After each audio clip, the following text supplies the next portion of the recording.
마태복음 111번째 시간입니다. 예수님의 탄식과 눈물이 오늘 말씀 속에 그려져 있어요. 예수님이 이렇게 탄식과 눈물을 흘리시기까지는 7가지 화에 대해서 말씀하셨습니다. 그 화를 다 선포하시고 나서 회개하고 돌이키지 않으면 너희들은 다 멸망할 거다. 그거를 말씀하셨어요. 그 화를 한번 다시 살펴보면 13절 한번 봐보세요. 자, 마태복음 23장 13절 첫 번째 화입니다. 자, 같이 있습니다. 화 있을진저 외식하는 서기관들과 바리새인들이여, 너희는 천국문을 사람들 앞에서 닫고 너희도 들어가지 않고 들어가려 하는 자도 들어가지 못하게 하는도다. 자, 얼마나 나빠요? 천국문 앞에서 들어가지도 않고 들어가려고 하는 자도 못 들어가게 한다. 이 서기관과 바리새인들 율법을 다 세워놓고 이거 못 지키면 천국에 못 간다. 응? 본인들도 못 들어가면서 다른 사람까지도 못 들어가게. 응? 그런 서기관과 바리새인들이었어요. 자, 두 번째 화 15절을 읽습니다. 화 있을진저 외식하는 서기관들과 바리새인들이여, 너희는 교인 하나를 얻기 위하여 바다와 육지를 두루 다니다가 생기면 너희보다 배나 더 지옥 자식이 되게 하는도다. 어렵게 전도해서 하나님 자녀 만들어 놨는데 그들에게도 율법을 들이밀면서 율법을 안 지키면 너희도 하나님 나라 못 들어간다. 응? 여러분, 우리가 전도하기가 얼마나 힘들은, 응? 그래서 한 사람을 우리가 전도했으면 잘 신앙생활 하게끔 인도해 줘야 되는데 그 사람 교회 못 다니게 겁이나 주고, 응? 그 사람 더 율법으로 정죄하고 그러면 여러분 결코 계속 교회 다닐 수 없는 겁니다. 근데 바리새인들이 하는 일을 한번 자세히 하나씩 보세요. 자, 세 번째 화 16절입니다. 시작. 화 있을진저 소경 인도자여, 너희가 말하되 누구든지 성전에서 맹세하면 아무 일이 없거니와 성전의 금으로 맹세하면 지킬지라 하는도다. 소경된 인도자여. 그러니까 소경이 소경을 인도할 수 없는 겁니다. 그러면서 너희들은 성전으로 맹세하면, 하나님께 맹세하면 아무 문제가 없는데 결국에는 성전 안에 있는 금으로 맹세를 했다. 그러니까 그들이 하는 일이 헛된 맹세를 하고 있는 겁니다. 그러니까 헛것을 쫓아가는 거예요. 하나님 섬기고 다 자기들 나름대로 열심히 신앙생활 한다고 하지만 결국 그들 마음은 성전에 있는 물질, 바로 금이 다 마음이 가 있는 거예요. 그러니까 겉모습하고 속에 있는 거하고는 완전히 다른 거예요. 자, 네 번째 화가 23절에 있습니다. 시작. 화 있을진저 외식하는 서기관들과 바리새인들이여, 너희가 박하와 회양과 근처의 11조를 들이되 율법에 더 중한 바 의와 인과 신은 버렸도다. 그러나 이것도 행하고 저것도 버리지 말아야 할지니라. 박하와 회양과 근체는 비싼 겁니다. 이런 것들에 대해서 11조는 내라고 하면서 율법에도 허충한 바 하나님 앞에 드릴 거, 그거는 하지 않고 있다는 겁니다. 그러니까 이것도 행하고 저것도 행하라는 거예요. 어찌하여 그 비싼 것만 그 백성들에게 11조를 내라 그러냐. 너희들은 하나님 앞에 드릴 것 드리지도 않았다. 자, 다섯 번째 화가 25절로 26절입니다. 시작. 화 있을진저 외식하는 서기관들과 바리새인들이여, 잔과 대접의 겉은 깨끗하되 그 안에는 탐욕과 방탕으로 가득하게 하는도다. 소경된 바리새인아, 너는 먼저 안을 깨끗이 하라. 그리하면 겉도 깨끗하리라. 하나님은 사람의 겉모습을 보지 않고 중심을 보신다고 하셨어요. 그러니까 보이는 외모만 아름답고 보이지 않는 속은 아름답지 않다면 겉과 속이 다른 사람이 됩니다. 그러니까 외모가 아름다운 만큼 속도 아름다워야 됩니다. 근데 바리새인들은요, 겉으로는 경건하고 신앙의식으로 가득 차 있었어요. 근데 그 속에는 탐욕과 방탕이 가득 차 있습니다. 이런 것들을 사람은 모른다 할지라도 하나님은 다 알고 계신 거예요. 그래서 그들을, 겉과 속이 다른 바리새인들을 향해서 바로 화이스진저, 그 얘기를 하는 거예요. 겉으로는 신앙의식, 기도도 유창하게 하고 그 음식도 잘하고 11조도 잘하고, 근데 그 마음속에 깊은 곳에 신앙의 모습은 하나도 없고 탐욕으로 방탕으로 가득 찼다는 것을 지적하신 것입니다. 그러니까 예배에는 관심이 없고 오직 물질에만 관심이 있는 거예요. 이런 모습. 그래서 그릇의 잔과 대접, 안이 깨끗해야 우리가 뭔가를 담을 수 있는데 안이 그만큼 지저분하니까 그 지저분한 게 겉으로 다 드러나는 겁니다. 그러니까 안에 있는 잘못된 것이 겉으로 드러나니까 그들의 모습과 다 전혀 다른 것을 볼 수 있는 겁니다. 그래서 그들에게 책망이 뭐예요? 소경된 바리새인아, 너는 먼저 안을 깨끗이 하라. 그러면 겉도 깨끗하리라. 겉만 깨끗하게 하지 말고 안을 깨끗하게 하는 저절로 겉도 깨끗하게 된다는 겁니다. 그러니까 이거는 마음이 변화된 사람, 속사람이 새로워지고 더 변화된 사람, 겉모양도 변화되는 겁니다. 그래서 신앙생활은 겉이 중요한 게 아니라 마음의 중심이라는 거예요. 그래서 하나님은 늘 우리 마음의 중심을 보신다, 그렇게 말했어요. 다윗이 하나님 마음이 합한 자가 된 게 그가 엄청난 죄를 저지르고 철저하게 하나님 앞에 회개하며 눈물로 흘렸습니다. 그리고 나서 그 이후에는요, 다윗이 범죄했던 기록이 없어요. 그 살인죄나 간음죄를 짓고 나서 철저히 회개하고 나서 그의 삶이 완전히 달라졌습니다. 그러니까 하나님이 그 마음의 중심을 보시니까 완전히 달라진 걸 보니까 내 마음이 합한 자다. 그러니까 우리 마음의 중심이 얼마나 하나님이 기뻐하시는가, 그거를 다윗을 통해서도 우리가 볼 수 있는 겁니다.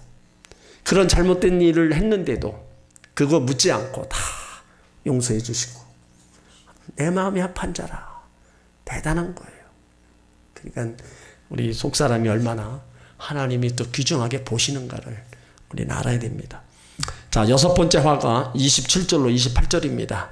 자, 시작. 화에서 찐저 외식하는 서기관들과 바리새인들이여, 회칠한 무덤 같으니 겉으로는 아름답게 보이나 그 안에는 죽은 사람의 뼈와 모든 더러운 것이 가득하도다. 이와 같이 너희도 겉으로는 사람에게 옳게 보이되 안으로는 외식과 불법이 가득하다. 탐심과 방탕으로 가득 차 있는 바리새인들을 향해서 너희들은 회칠한 무덤 같다. 그러니까 이스라엘은 사람을 죽으면은 땅에다 묻질 않아요. 굴에다 갖다가 그대로 갖다 놓습니다.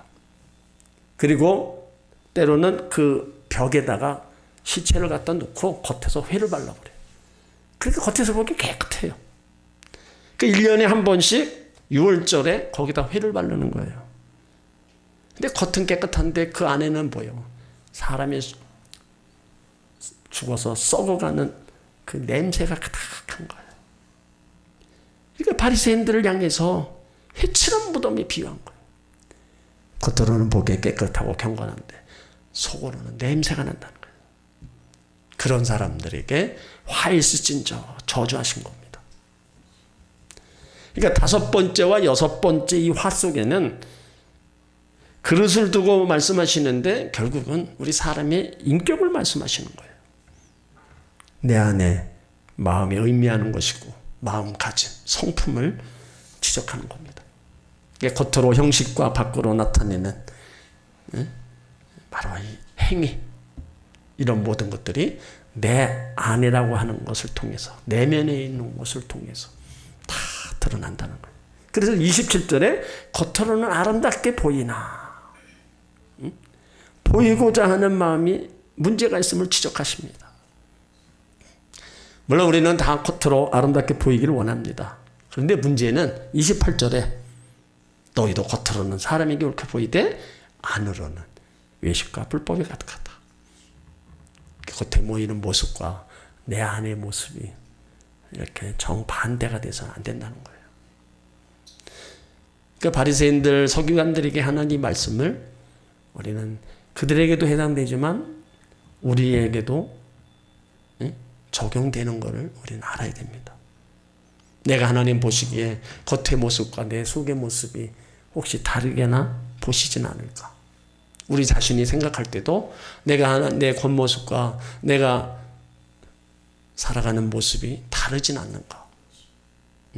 우리는 한번 생각해 봐야 돼요. 그것이 다르다면 바리새인들 향해서 지금 화가 있다고 말씀하시는 것처럼 우리도 고칠 거는 고쳐야 된다는 겁니다. 그리고 우리들은요, 사람을 외모로만 판단해서는 절대로 안 되는 겁니다. 겉모습이 비록 누추하게 보여도 속이 아름다운 분이 있고 겉에는 아름답게 보여도 속이 또 안 그런 분이 있어요. 그러니까 외모로 판단하기보다는 우리가 사람과의 만남 속에서 그런 것들을 우리가 또 이렇게 발견할 수 있는 겁니다. 자, 7번째 화가 29절에 있습니다. 자, 듣습니다. 화 있을진저 외식하는 서기관들과 바리새인들이여 너희는 선지자들을 무덤에 쌓고 의인들의 비석을 꾸미며 가로되. 그들은 선지자의 무덤을 쌓고 의인의 비석을 만들어 주었습니다. 왜 이렇게 했느냐? 자신들의 그릇된 행위를 고쳐나갈 목적으로가 아니라 위선된 자신의 신앙을 드높이려는 교만에서 비롯된 책망입니다. 자기들도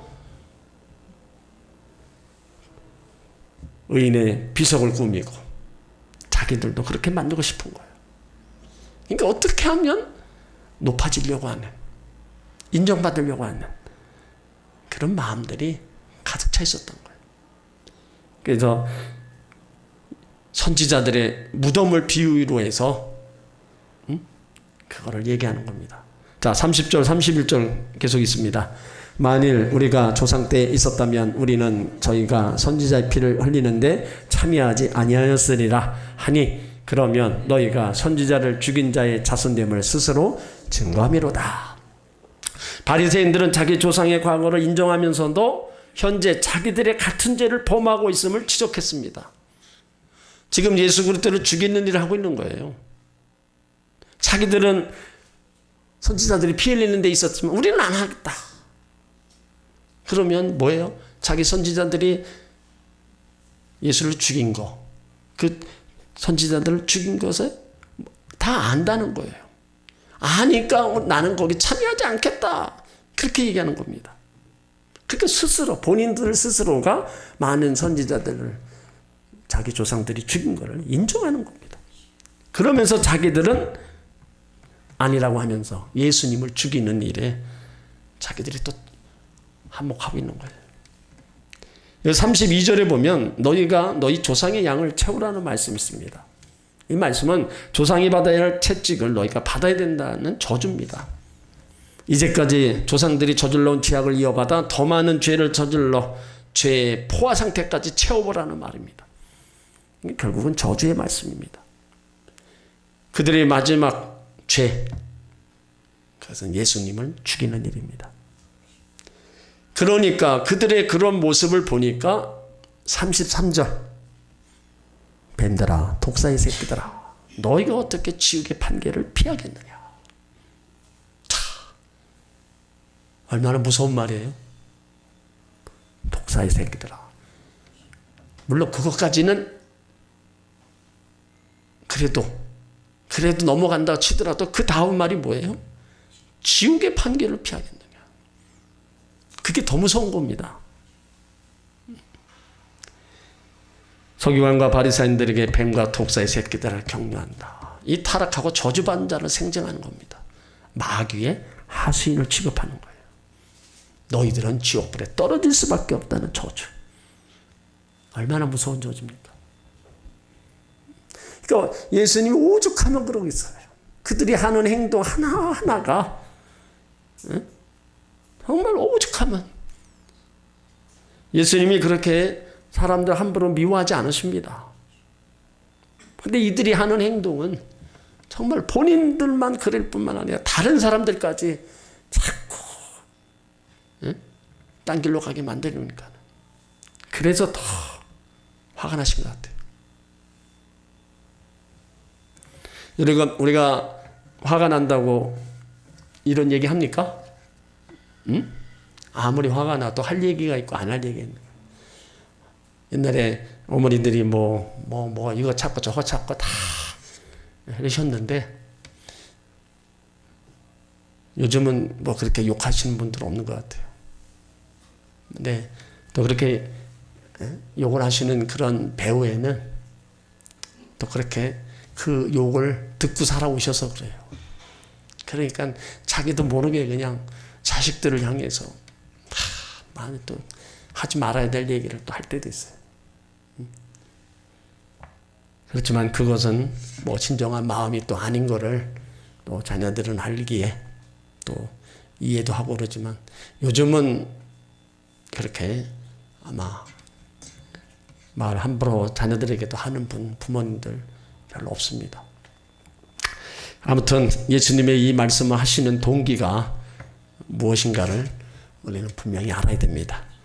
그리고 이제 34절은 예수님이 돌아가시고 난 뒤의 일을 말씀하시는 거예요. 34절을 읽습니다. 그러므로 내가 너희에게 선지자들과 지혜 있는 자들과 서기관들을 보내매 너희가 그 중에서 더러는 죽이고 십자가에 못 박고 그 중에 더러는 너희 회당에서 채찍질하고 이 동네에서 저 동네로 구박하리라. 자, 예수님께서 앞으로 하나님 말씀을 전하는데 선지자들과 지혜 있는 자들을 내가 보낼 터인데 너희는 핍박하고 죽일 거라고 예언하는 겁니다. 과거 조상들이 그렇게 했어요. 현재 너희들도 의인 예수 그리스도를 죽이려고 음모하고 또 앞으로 제자들을 보내면 그들을 핍박하고 채찍질하고 죽일 거다. 이 동네에서 저 동네로 몰아낼 거라 예언하시는 거예요. 여기 내가 보내면은 현재형으로 취급하고 있습니다. 한 번 보내는 게 아니라 지속적으로 끈질긴 파송을 얘기하는 거예요. 그래서 지금도 예수님 끊임없이 당신의 종들을 여기저기 파송하고 계십니다. 예전에도 그렇게 왔고 지금도 복음이 필요한 곳에 계속 종들을 보내는 거예요. 자, 35절로 36절을 읽습니다. 그러므로 의인 아벨의 피로부터 성전과 제단 사이에서 너희가 죽인 바라가의 아들 사가랴의 피까지 땅 위에서 흘린 의로운 피가 다 너희에게로 돌아가리라. 내가 진실로 너희에게 이르노니 이것이 다 이 세대에게 돌아가리라. 의인 아벨은 아담의 둘째 아들로 최초의 순교자입니다. 최초의 순교자 아벨로부터 성전 제단 앞에서 돌에 맞아 죽은 사가랴의 피까지 이 세대가 감당해야 된다는 거. 죄를 이 세대가 공동으로 감당해야 된다는 겁니다. 누가 죄를 짓든 이 세대가 지은 죄는 이 세대가 감당해야 된다는 거예요. 그래서 다 이 세대로 돌아가리라. 7번 화의 결론 저주로서 이제 7가지 저주를 선언하시면서 그 대상이다. 바리새인과 서기관들입니다. 그런데 여기서 핏값을 받아야 할 대상이 이 세대로 지목하고 있는 겁니다. 그 시대에 살고 있는 모든 유대인들을 가리켜요. 이것은 죄에 대한 집단적, 사회적 책임성을 말해주고 있는 겁니다. 다 그것이 이제 그들이 받아야 될 그 죄값, 그것이 37절로 38절에 예수님이 말씀하시는 거예요. 자, 37절로 39절은 심판받아야 될 예루살렘을 바라보면서 이제 통곡하시는 모습이 나옵니다. 자, 37절로 38절을 읽습니다. 예루살렘아, 예루살렘아, 선지자를 죽이고 내게 파송된 자들을 돌로 치는 자여, 암탉이 그 새끼를 날개 아래 모음같이 내가 내 자녀를 모으려고 한 일이 몇 번이냐. 그러나 너희가 원치 아니하였도다. 보라, 너희 집이 황폐하여 버림받으리라. 여기 예루살렘아, 예루살렘아, 이 말씀 속에는요, 예수님의 안타까운 마음, 비통한 마음이 나타나 있는 겁니다. 한 번도 아니에요. 2번이나 불렀습니다.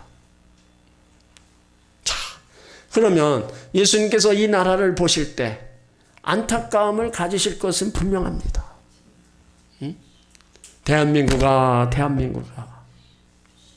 내가 십자가 제일 많이 보이는 도시가 되게 했는데 제일 혼잡하고 범죄와 타락이 많은 나라가 되었도다. 이 탄식하는 것이 분명합니다. 또 우리 교회들을 보실 때도 안타까운 마음을 가지실 것입니다. 교회요, 제 사명을 다하지 못한 한국 교회들이요, 내가 너희를 부흥케 하고 수가 많아지게 하였거늘 너희는 여러 가지 아름답지 못한 일들로 나의 이름을 더럽히고 있구나. 탄식하시는. 또 나를 보실 때도 어떻게 보실까요? 하나님이 나를 보실 때 탄식하지는 않으실까? 그러니까 한번 생각해 봐야 돼요. 제가 바라기는 예수님께서 우리를 보실 때 안타까워하시지 않고 나를 잘 믿고 나를 따르는 자여, 병아리가 암탉을 의지하는 것 같이 내 품에 거하는 자여, 이렇게 칭찬하며 기뻐할 수 있는 성도들이 되시길 바랍니다. 예수님의 근심거리가 되면 안 됩니다. 자녀가 부모의 근심거리가 되면 안 돼요. 근심은 왜 해요? 잘못하니까. 부모가 근심하는 거예요. 저래서 어떡하나. 하나님도 우리 볼 때 저러면 안 되는데, 저렇게 예배드리고 저렇게 기도 안 하고 그러면 안 되는데, 나름대로 근심하지. 하나님.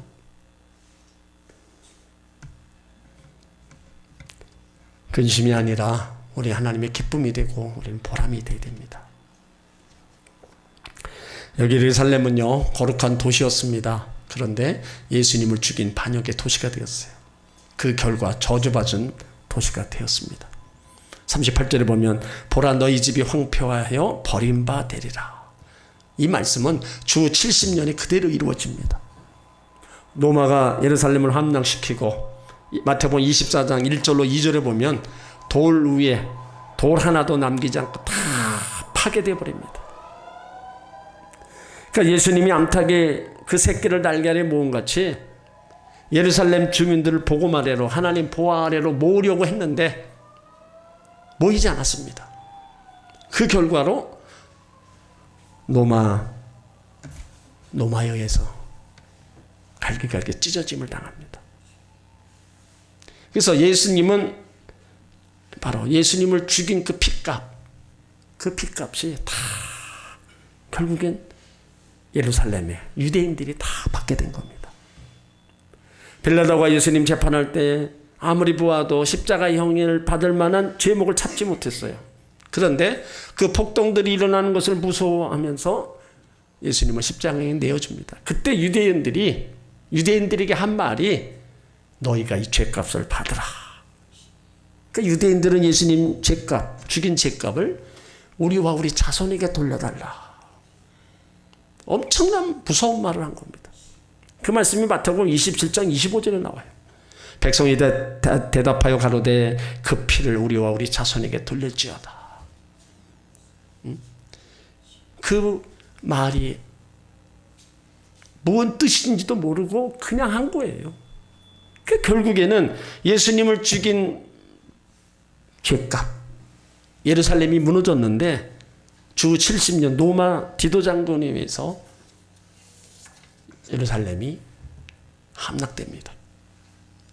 그때 그 소식을 들은 유대인들은요, 서로 살겠다고 시골에 있는 유대인들까지 성 안으로 다 들어왔어요. 디도장군은 예루살렘을 포위합니다. 근데 그것이 한두 달이 아니고 6개월을 꼼짝 못하게 포위한 거예요. 그 안에 110만 명이 넘는 사람들이 있었으니까 식량이 떨어지고 자식을 잡아먹는 비극이 일어나고 굶주려 죽고 병들어 죽는 거예요. 결국 예루살렘이 함락되고 그때 죽은 사람이 100만 명이 넘었다. 살아있는 남자, 여자, 건강한 사람들은 다 노예로 잡혀갑니다.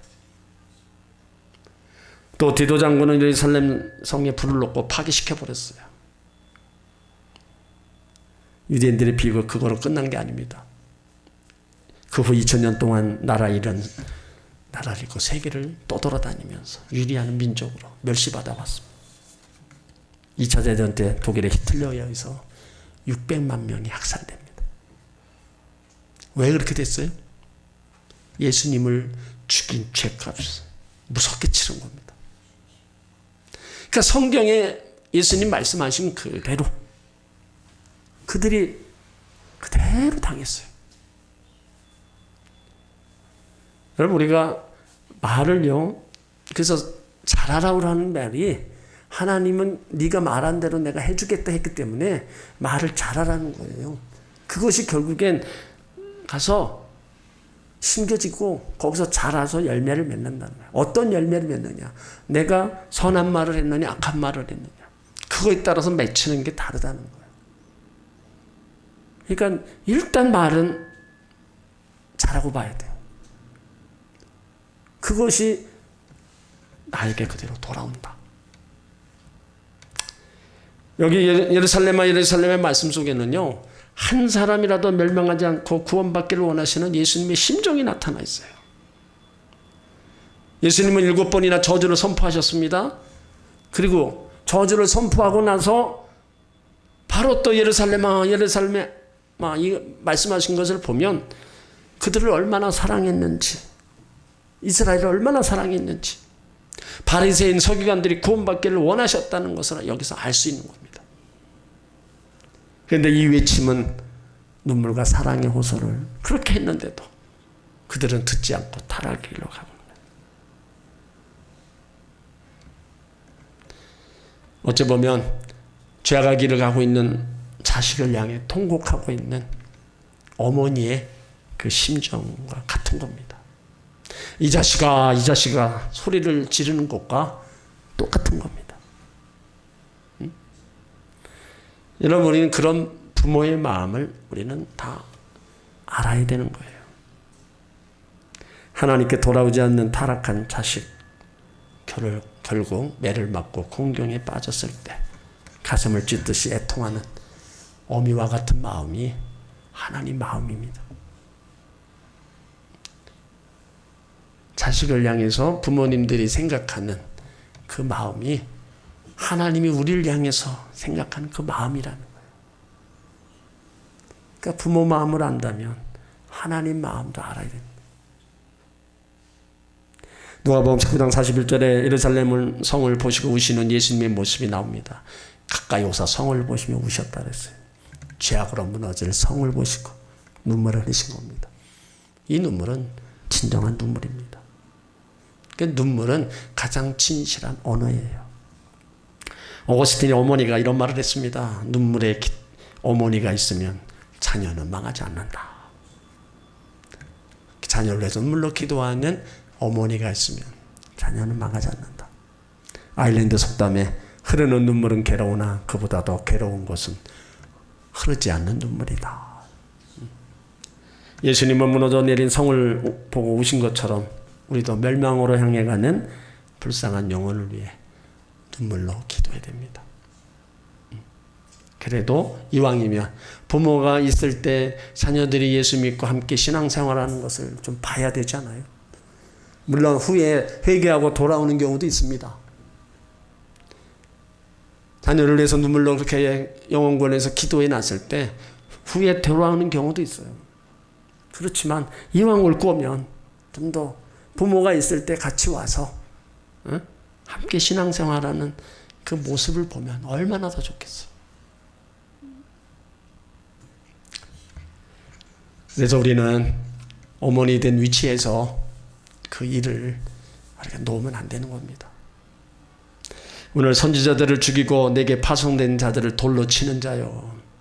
하나님은 자기 백성들에게 선지자들을 계속 보냈습니다. 근데 보낼 때마다 말을 안 들었어요. 돌로 쳤습니다.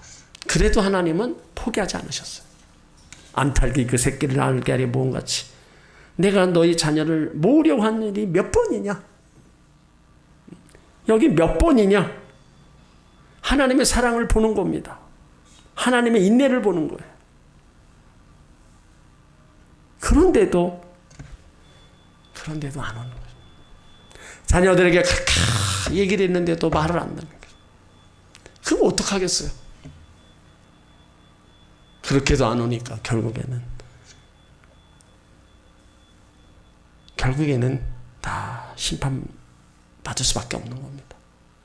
기회를 그렇게 많이 주었는데도 그것이 이루어지지 않으니까 결국엔 버림받을 수밖에 없는 거예요. 여기 37절에서 또 한 가지 사실을 발견하는데요. 온 인류를 구원할 메시아로 오신 예수님은 유대인으로 오셨습니다. 이스라엘 백성으로 오신 거예요. 그래서 구원은 어디서부터 시작되어야 되느냐? 유대인으로부터 시작되어야 옳았던 겁니다. 그런데 제일 먼저 환영하고 받아들이고 기뻐해야 할 유대인들이 복음을 거절하고 예수 그리스도를 십자가에 못 박아 죽인 거예요.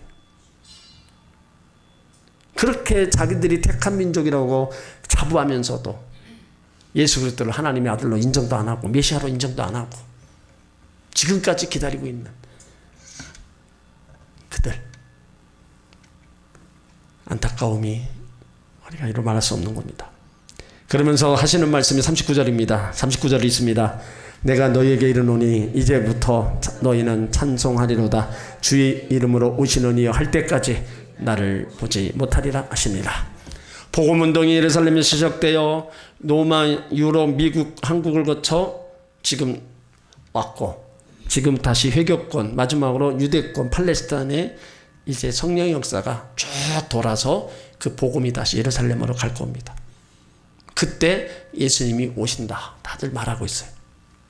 그러니까 복음이 다 세계를 한 바퀴 돌고 제자리로 갔을 때 그때 이제 주님이 오신다.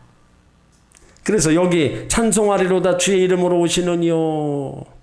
이때까지 역사의 마지막 주님의 재림 때까지 너희들은 나를 볼 수 없게 될 거다. 그러니까 여기서 우리는요, 예수님이 이스라엘을 얼마나 사랑하고 계시는가를 알 수 있습니다. 하나님은 그 백성들을 절대로 버리시지 않겠다는 각오가 서류에 있는 예언이에요.